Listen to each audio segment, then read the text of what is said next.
Yeah, good afternoon, good morning, good evening, depending on where you are watching from. This is Extreme TV News with Raf, aka Raf Tresvant.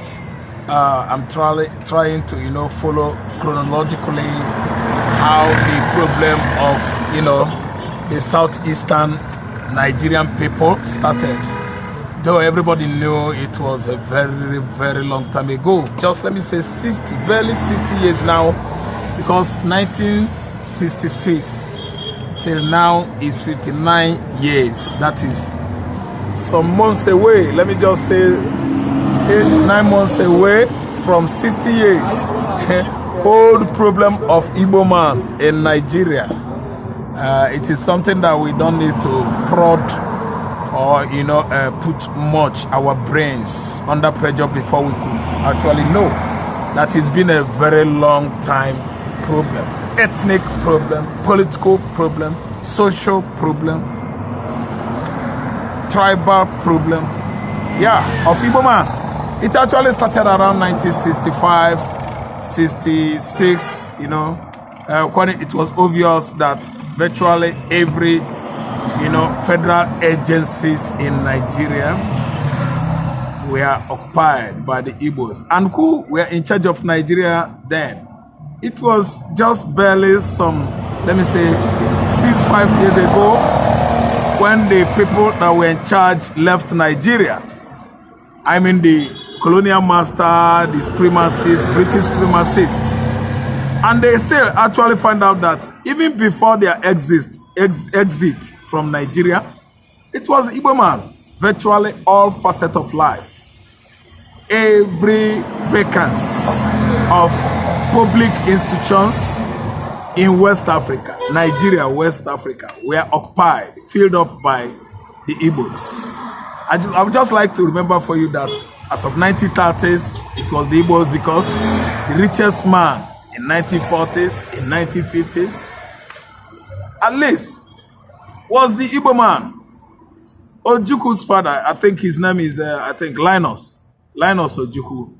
A billionaire, a merchant, a billionaire Igbo merchant who started his transportation business in the early 19th centuries. Ojuku's father has actually made money. So that actually could have been part of what, prompted the British, our colonial, rogues, thieves, to instigated the Igbos, caused them much havoc by at least spoiling the hearts of their fellow tribes, in Nigeria. Yoruba, the Fulani, the Hausa, the Urobo, the Ibibio, the Efik, the Igala, the Idoma, the TV, the Junkos, all of them in Nigeria, they actually began to have issue loving or accepting their Igbo brothers. It was the British that actually caused this. They instigated serious animosities and enmities against the Igbos. That's why the date I was about trying to quote now was the eve of animosities, killer animosities, began against the Igbos. The Mutiny, the bloody Mutiny, started in 1966, and it was obvious, orchestrated by the coup d'etat, actually carried out by all the tribes in Nigeria. Yes, because British man actually know that the most intelligent tribe in Nigeria, people, the Igbos. And after this coup was staged, British man actually come up on BBC. BBC was their first, the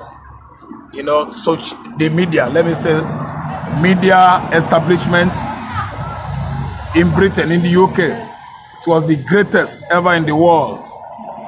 BBC actually aired it that it was an Igbo extraction coup, that people of the southeastern region staged the coup to eliminate their Hausa, Fulani, Yoruba counterparts. And that was how the Igbo man in the mid-belt, in the central north, in the west north, in the core north, in the north-north, in the northeast, became what?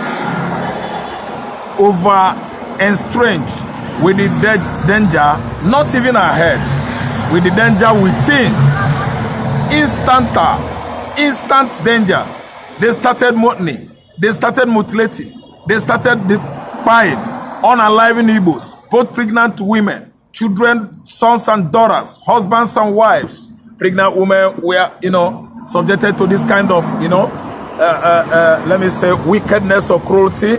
They tore their womb. They tore the womb of pregnant women. They brought out the fetus. Fetus is an unborn baby. The fetus in the woman womb, provided since you are an Igbo woman, they tore your stomach. They brought the unborn baby, fetus, pieces them, dismembered them. Unborn baby. What happened to the mother? And what about the father, the husband? They killed, they unalived them, used their blood, and beat their wives. Igbo women. It was an Igbo coup, according to Britain. Britain could not even did their homework too well before coming out with that kind of judgment. It was an Igbo coup, and they started unaliving every Igbo man on the street of Sokoto, every Igbo man on the street of Kano, every Igbo man on the street of Borno State, So they started spying on the streets of every state. In the northern region, Igbo man available, both workmen, both people that are working in the public office, then both in the police barrack, both in the army barrack. Every Igbo officers, were subjected to bloody mutiny.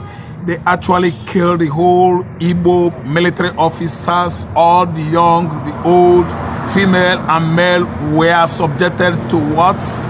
Bloody extermination.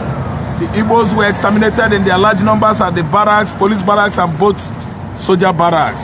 And that was how Ojukwu got annoyed. Because of British man instigating Igbo man. That Igbo man was the one, responsible for the coup of 1966. How did we get it here? How do we get to this place? Ojukwu now, after realized that there's no how Fulani man, incursion would stop. That's why Ojukwu actually warned Gowon and reported to Gowon about the killings, and the killing still, continue. Then Ojukwu announced sitting away of Biafra.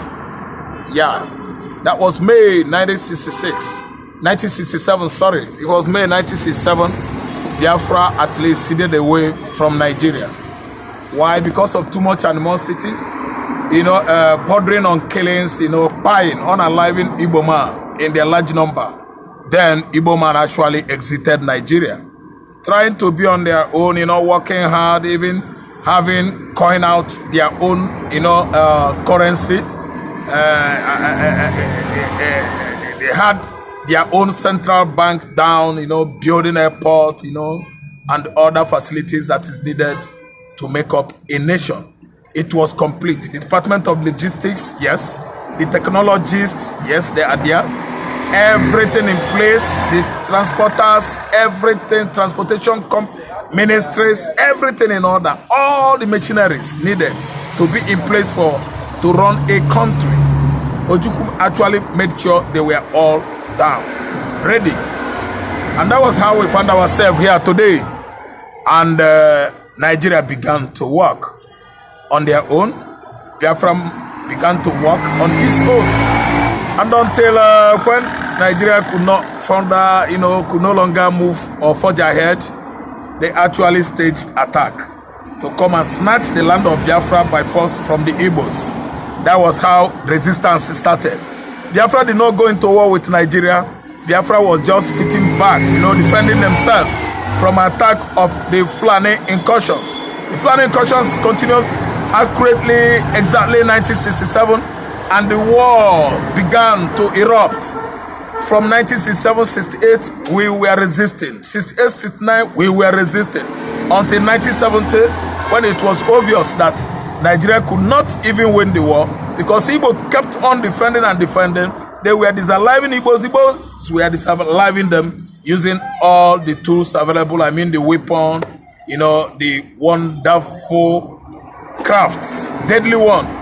Obunigbe, actually machinated by our great scientists. So today, we actually see Igbo man, you know, from all corners in Nigeria suffering all manners of political, you know, animosities. They were actually exempted from political leadership of the country. Every federal appointment were filled by the Yorubas, the Fulani, the Hausas, and other even sister tribes of Igbos in the south Nigeria. The Igbos were actually excommunicated, estranged on the running of Nigerian political system.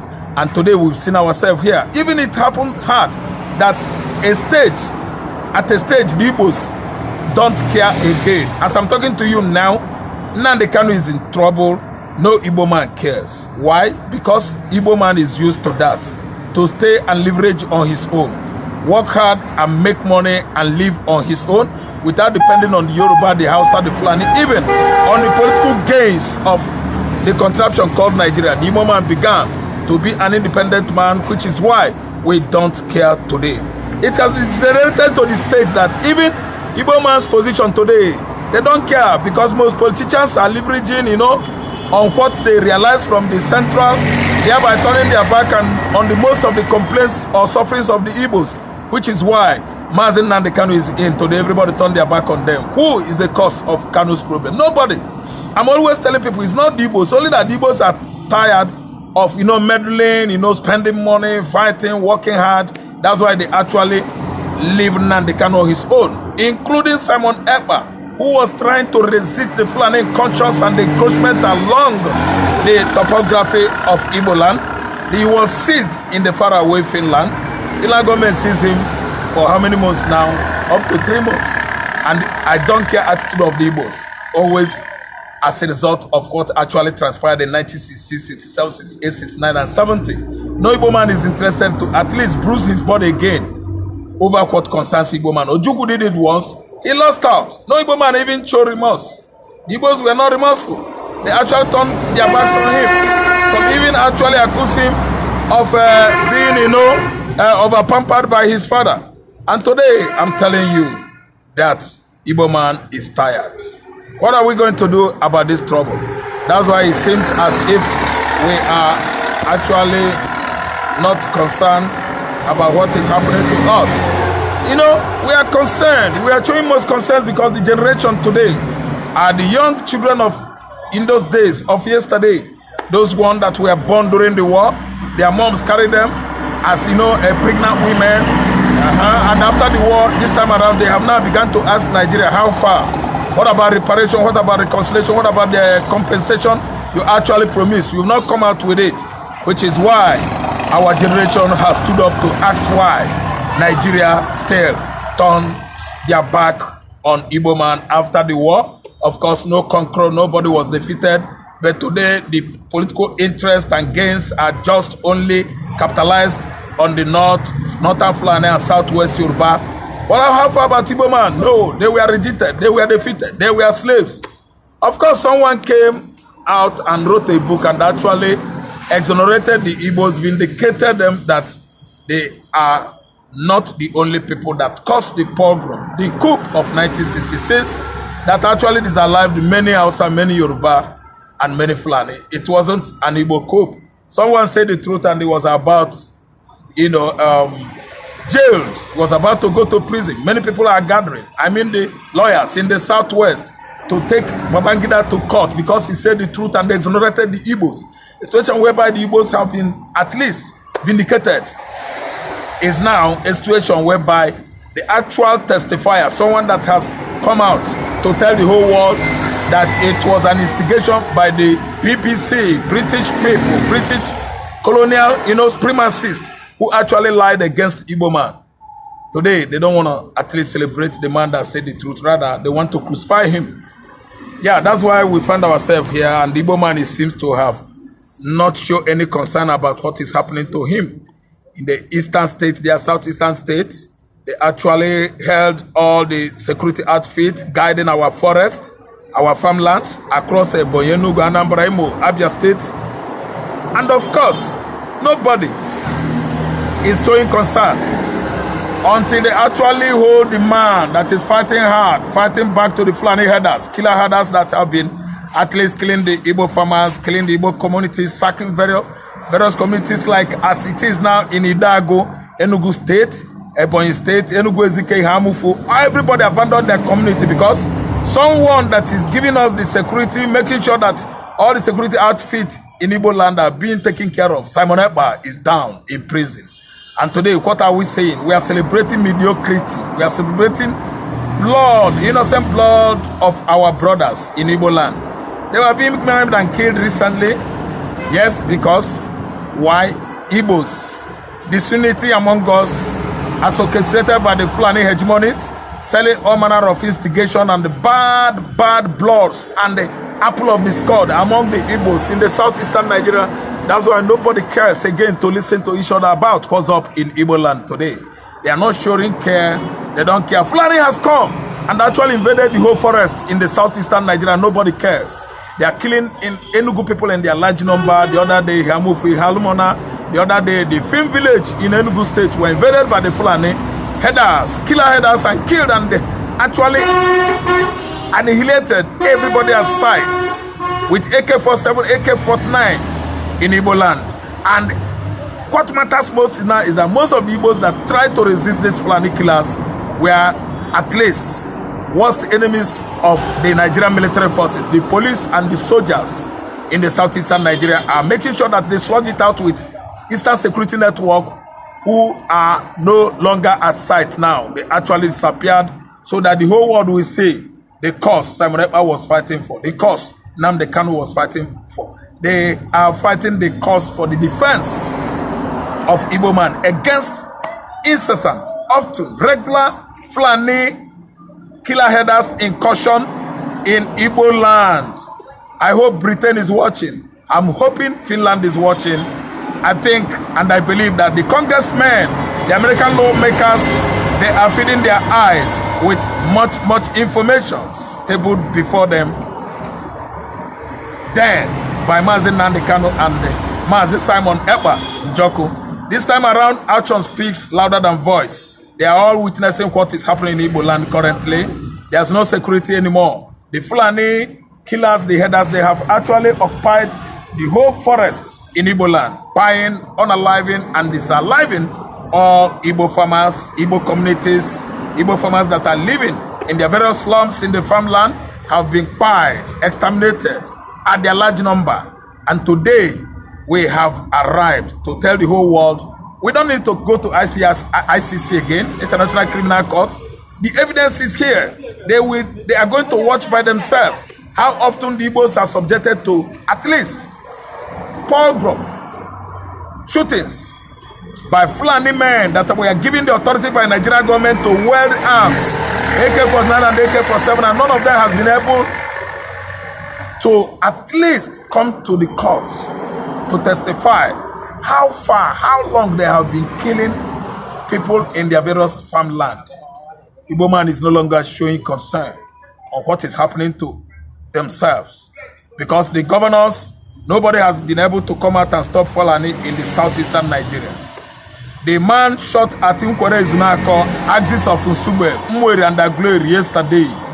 The Fulani kidnappers shot the man on his leg, cut the bones of his ankles into two with slug, lead called bullets. The man was reverting in pain, crying, moaning in agony of pain, bloody pain. And it was being at least, cammed yesterday, trending on every social media platform, Facebook, X, Instagram, everywhere yesterday. It was a painful experience. Why? Soludo want to be governor. Hope Uzodima want to be governor. Peter Mba want to be a governor of Fulanis. One Fule of Ebonyi State wants to be governor. That's why nobody is showing concern. And those hostages today, I know that the one they shot on the leg, much blood must have at least lost. And I don't know whether he's dead right now. Everybody, they want Igbos out of southeastern Nigeria because we are the greatest enemies of the Britain. The British people that actually seen that they couldn't actually outsmart Igbo man's intelligence. They are the one that has been doing this to us. And we've seen it that Nnamdi Kanu is in. Most of the Igbos are doing their various businesses. Igbo man that is doing his business in Lagos, why not locking your shop on Monday? Locking your shop on Tuesday, sitting at home at least to respect and honor Mazi Nnamdi Kanu, who was down in the jungle for how many years now? 4 to 5 years, 48 to 60 months. Igbo man, be careful, because you are overdue with patience and endurance of Fulani incursion and the cruelty, of Fulani animosities and cruelty, the kind of cruelty each and every government that comes and goes in Nigeria at least shows Igbo man has no match in any other African country. Igbo man is the reason why Nigerian government is not working now, because Tinubu administration want to make sure that all the properties in Igbo land, in Lagos land in the southwest, either we pay 200 times land use we were paying before, or Kurumbibai, Losile, go back to Igbo land. That is the latest plan. Nothing is working for Igbo man anywhere in the southwest. Every government that comes and goes, the policy is too hard and dangerous against the Igbo man. Perhaps comes 2027, it might be Kwankwaso or Buhari or El Rufai. That is when the whole Nigeria, everybody will pack and run into the Atlantic Ocean, because they don't want Igbo man to be there. They don't want Igbo man to belong here. They don't want Igbo man in the leadership, to partake in the leadership of this country. Man, we have lots and lots story to tell. What is still holding up there is because they want to expose Igbo man to Fulani attack. And it is going on and on and on and now. On and on now, and Igbo man is still down. Yes, with insecurity, much one going on in Anambra State. The forest of Anambra State has been thoroughly occupied by the Fulani killer headers. The forests of Enugu State have been largely occupied by the Fulani killer headers. They are everywhere there, and I can actually tell you that the forest guard and the protectors called ESN, none of them is at sight now, because they have been disintegrated over what happened to Ekpa in Finland. The Nkwale Zona command that was shot yesterday right inside the forest there, and the other one that was abducted yesterday at Amo Bioka, and they took them into the same Amo of their forest. It is uncalled for. Much insecurity going on in Anambra State, because someone wants to be a governor. Someone actually wants to rule Anambra State under APC political platform. That's why Anambra State farmlands, forests are subjected to this kind of insecurity going on, encroaching everywhere. Oka, Agamelemu, Idemile, Atane, everywhere, encroachment of Fulani headers insecurity. Headers, yes, everywhere they're encroaching, because someone wants to win an election under APC political platform. Igbo man is much careless, because we were bent by the situation, condition in Nigeria to be careless over lives in Igbo land, over lives outside Igbo land, over lives that have been lost so far in Enugu, in Ebonyi, in Anambra State. The governors don't want to talk, say anything.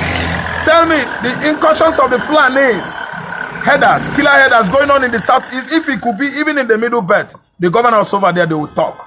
Tell me the reason why Soludo wouldn't talk. Tell me the reason why Hope Uzodinma wouldn't talk. Peter Mba is not saying anything. The Fulanis are all over Enugu forest, killing and maiming Enugu farmers, kidnapping people, asking for money in their own home, visiting Enugu farmland, knocking on every available doors. When you open doors, when they open their doors, they mow them down with AK-47 bullets, because they are the Igbos.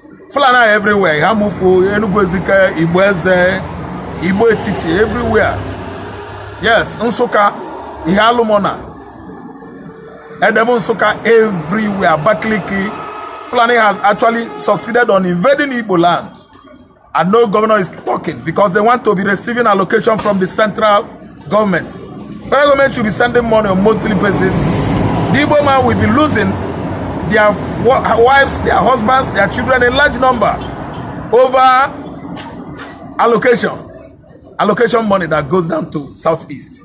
Is the reason why Igbo man has forgotten that if he could be in the southwest, all the governors, Makinde of all people, Sanwo-Olu of all people, they will all come out. Ayetiwa of Ondo State, they will all come out and tell Fulani that enough is enough.